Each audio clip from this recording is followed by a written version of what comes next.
বিসমিল্লাহির রহমানির রহিম। আউযু বিল্লাহি মিনাশ শাইতানির রাজিম। বিসমিল্লাহির রহমানির রহিম। হে জগতবাসী, আজকে আপনাদের সামনে একটি আলোচনা নিয়ে আসলাম। আরেকটি বিষয় হলো, আজকের আলোচনাটি হবে যে এই বাংলাদেশে আমার জন্মস্থান, আমি শামীম আলী চিশতি।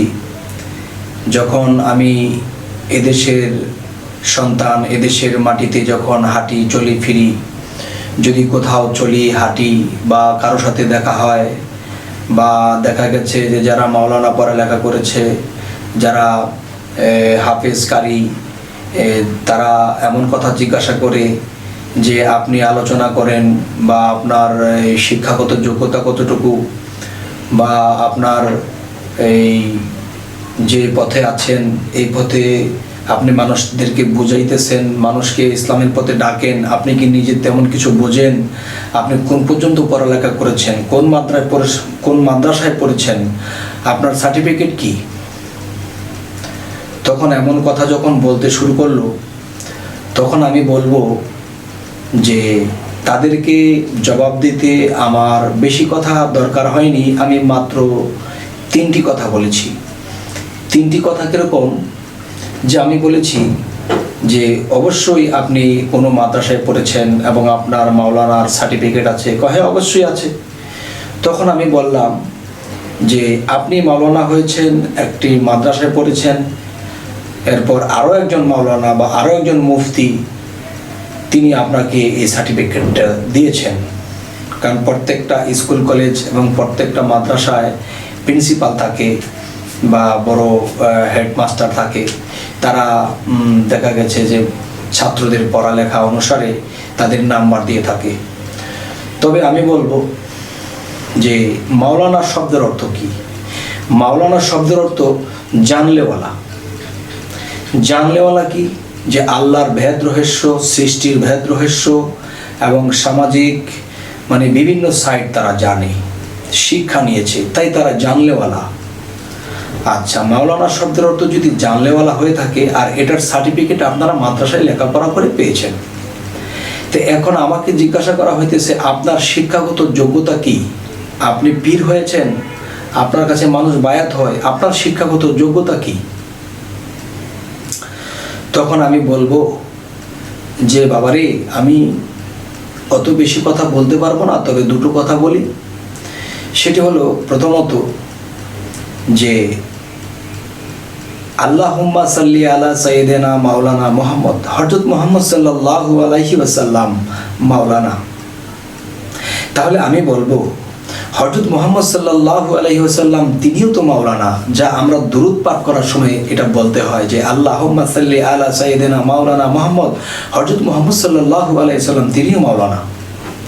তাহলে তিনি কোন মাদ্রাসায় পড়েছিল এবং তিনি তার মাস্টারটিকে এবং তার সার্টিফিকেটটা কি। তখন বলতেছে না, হযরত মুহাম্মদ সাল্লাল্লাহু আলাইহি ওয়াসাল্লামের সাথে আপনি তুলনা দেন কেন?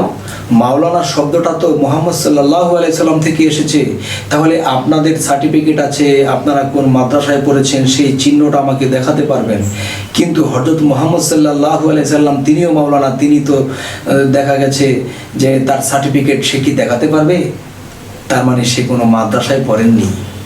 তাহলে তিনি কি করেছেন, যে হেরা পর্বতের গুহায় যখন 14 থেকে 14.5 বৎসর ধ্যানমগ্নে ছিলেন, তখন তিনির কাছে জিব্রাইল প্রেরণ করলেন আল্লাহ।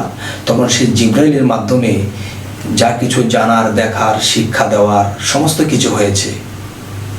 তাহলে আপনি যখন আমাকে বললেন আমার শিক্ষাগত যোগ্যতা কত, যে আমি যদি বাহ্যিকভাবেও যাই, যে কাজী নজরুল ইসলাম তিনি 8 পাস, তিনির কবিতাগুলো এখন চলছে ইউনিভার্সিটিতে, তাদেরও মাথা ধরে না যে এত কঠিন কথা। তাহলে 8 পাস ব্যক্তির ভিতর থেকে বের হয়ে আসছে যে ইউনিভার্সিটির লোকেও, এই ছাত্ররাও এই কথাগুলো বুঝতে হিমশিম খায়। তাহলে তিনি তো 8 পাস ছিলেন। তবে বাহ্যিক শিক্ষা এবং আধ্যাত্মিক শিক্ষা অনেক ডিফারেন্স। তাই আমি বলবো হযরত মুহাম্মদ সাল্লাল্লাহু আলাইহি ওয়াসাল্লাম রুহানি জগতের বা আধ্যাত্মিক জগতের শিক্ষা শিক্ষিত হয়ে তিনি মাওলানা হয়েছেন, আর তার সার্টিফিকেট আল্লাহ স্বয়ং দিয়েছেন। তাহলে আপনি যখন মাদ্রাসায় পড়েছেন, লেখাপড়া করেছেন, আর আমাকে বলতেছেন আমার শিক্ষাগত যোগ্যতা কতটুকু, আমি কিভাবে পিরালি করি, মানুষ আমার কাছে মুরিদ হয়, তাহলে আমি বলবো যে হযরত মুহাম্মদ সাল্লাল্লাহু আলাইহি সাল্লাম বাহ্যিক তিনি কোনো সার্টিফিকেট দিতে পারবেন না, তার সার্টিফিকেট আল্লাহ দিয়েছে। আল্লাহকে কি সবাই দেখে? আল্লাহকে সবাই দেখে না, তাই হযরত মুহাম্মদ সাল্লাল্লাহু আলাইহি সাল্লামের সার্টিফিকেট সবাই দেখে না। আর যারা রূহ দেখে, আর যারা আত্মাকে দেখে, আর যারা আল্লাহকে দেখার তৌফিক হয়েছে, তারা একমাত্র সেই রুহানি জগতের মাওলানার সার্টিফিকেট দেখতে পায়। তাই আমি বলবো যে আল্লাহর কাছে, রাসূলের কাছে লাখো কোটি শুকরিয়া জানাই যে আমি তার দয়াতে এই পর্যন্ত আল্লাহ এনেছে। আমি অত বলতে পারবো না যে আমি মাওলানা হয়ে গেছি। মাওলানা হয়ে গেছি কথাটা আপনারা বলতে পারেন, কারণ বাহ্যিক সার্টিফিকেট আপনারা দেখাতে পারবেন, কিন্তু আমি মাওলানা এখন হইতে পারি নাই, হওয়ার চেষ্টায় আছি। মাওলানা হওয়া এত সোজা নয়। মাওলানা শব্দেরও তো জানলেওয়ালা, আর সেই জানলেওয়ালা কি? সৃষ্টি সম্বন্ধে তার জ্ঞান থাকতে হবে, আত্মজগৎ সম্বন্ধে তার জ্ঞান থাকতে হবে, এবং যে সমস্ত বিশ্ব ব্রহ্মাণ্ড কোথায় কি রাখা আছে সমস্ত কিছু জায়গায় বসে বলে দিতে হবে, এবং কালকে কি হবে তাও বলে দিতে হবে। তখনই হবে আমি জানলেওয়ালা। আমি পুস্তক পড়েছি, বইয়ের মধ্যে পড়েছি, বই পড়ে আমি জেনেছি। এটা হলো একটা শিক্ষা, বাহ্যিক শিক্ষা। আরেকটা শিক্ষা হলো যে আল্লাহ অগ্রিম বলার মতো তৌফিক হযরত মুহাম্মদ সাল্লাল্লাহু আলাইহি সাল্লামকে দিয়েছেন, বিভিন্ন নবী রাসূলদেরকেও দিয়েছেন, এবং বেলায়েতের যুগে ওলিয়া উলিয়াদেরকেও দিয়ে থাকেন।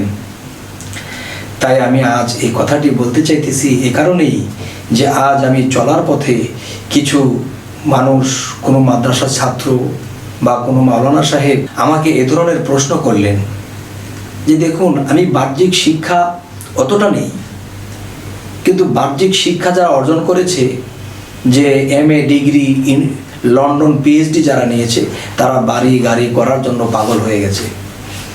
আর যারা আধ্যাত্মিক জগতের ডিগ্রি নিয়েছে, আধ্যাত্মিক বা রুহানি জগতের মাওলানা হয়েছে, তারা আগে পিছিয়ে সামনে কিছু বলতে পারে। তবে হে জগতবাসী, আমার জন্য দোয়া করবেন যে আমি ওরকম একটা পর্যায়ে যাওয়ার চিন্তা ভাবনা তো নিয়েছি এবং অগ্রসর হয়েছি, যেন আমি সাকসেসফুল হই, আমার জন্য দোয়া করবেন। তো আজ এই কথাগুলো এ কারণেই বললাম, যারা আমাকে এরকম আচরণ করেছিলেন তাদেরকে এই জবাবগুলো দিয়েছিলাম যে হযরত মুহাম্মদ সাল্লাল্লাহু আলাইহি সাল্লাম মাওলানা, আল্লাহুম্মা সাল্লি আলা সাইয়্যিদিনা মাওলানা মুহাম্মদ সাল্লাল্লাহু আলাইহি সাল্লাম মাওলানা হলেন, তিনি কোন মাদ্রাসায় পড়েছিলেন?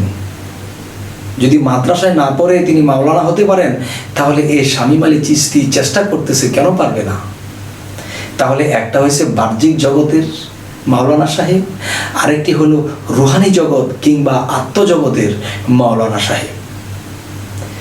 তো আজ এই কথাগুলো বলেই রাখছি। সকলেই ভালো থাকবেন। আল্লাহ হাফিজ।